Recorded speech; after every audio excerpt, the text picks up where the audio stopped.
Have you had your challenges in your life? My challenges, I like to think of these things as these kind of dark experiences that have happened in my past, which out of them emerge these pillars of strength, right? And I put these pillars together to create what I call the, excuse me, the caterpillar stage of life.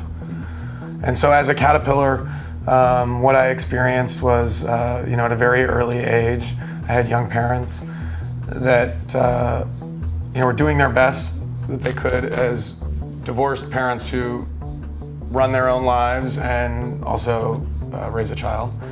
And so I experienced a lot of time being alone, and also had the experience of living in parents' lives that were somewhat chaotic.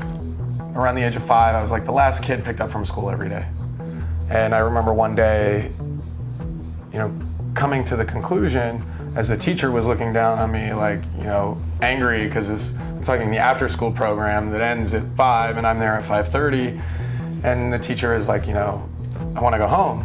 And me as a 5-year-old, I'm looking up, I'm like, I don't know, sorry, I guess there's something wrong with me. And the conversation then in my own mind turned to, realizing that all these other kids that were picked up by their parents earlier than I was, maybe when school first finished, they were more special, more important. Then I was also feeling the energy of this teacher and, rationalizing that, in connection to my mother picking me up late every day and realizing like, oh, I'm a burden. And I took that on and realized, okay, so, I'm a burden to the people around me. I'm less important than all these other kids, and developed kind of I took that on as a sense of my identity, at a very early age, and thinking that I was bad, I was not worthy of love. Worse than bad, I was a burden. Like I was an actual detriment to life. So that was definitely one of my earliest experiences, which I would call like negative self-esteem. And then tack on to that later on, feeling like a presence of not fitting in, not belonging. So were you bullied for standing out as such, or did you feel sidelined in some way? I don't know so much if I would look at it as bullied. I kept to myself.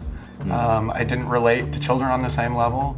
Most of my socialization came, growing up with a very young father who was, would tag me along to his activities, his softball games, his bowling, where I'd be hanging around with adults.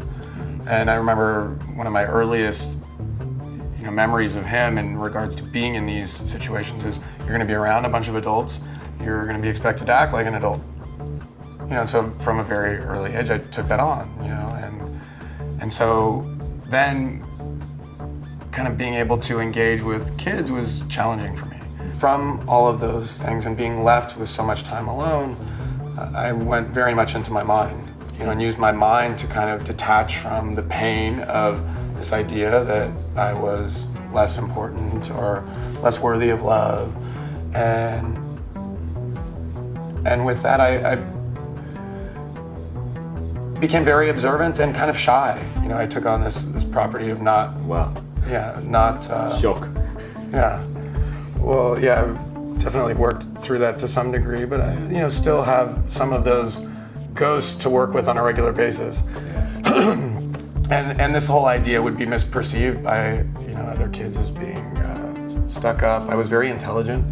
So when I would speak, I also had a very expanded vocabulary, and I just didn't connect with kids. So I had that as kind of the next pillar, in that story. And then finally, getting to a place of just feeling like I didn't belong here. Realizing that I kind of saw the world from a very pragmatic, practical perspective, and seeing that there was a value to everyone. That feeling like everybody deserved to be treated equally. Mm-hmm. Mm-hmm. Even though they all were unequal, that they all sort of unequally created, a quality of this kind of whole. And I got that at a very early age, and I didn't see it reflected around me. I saw a lot of judgment, a lot of guilt, a lot of shame, and that's what I experienced.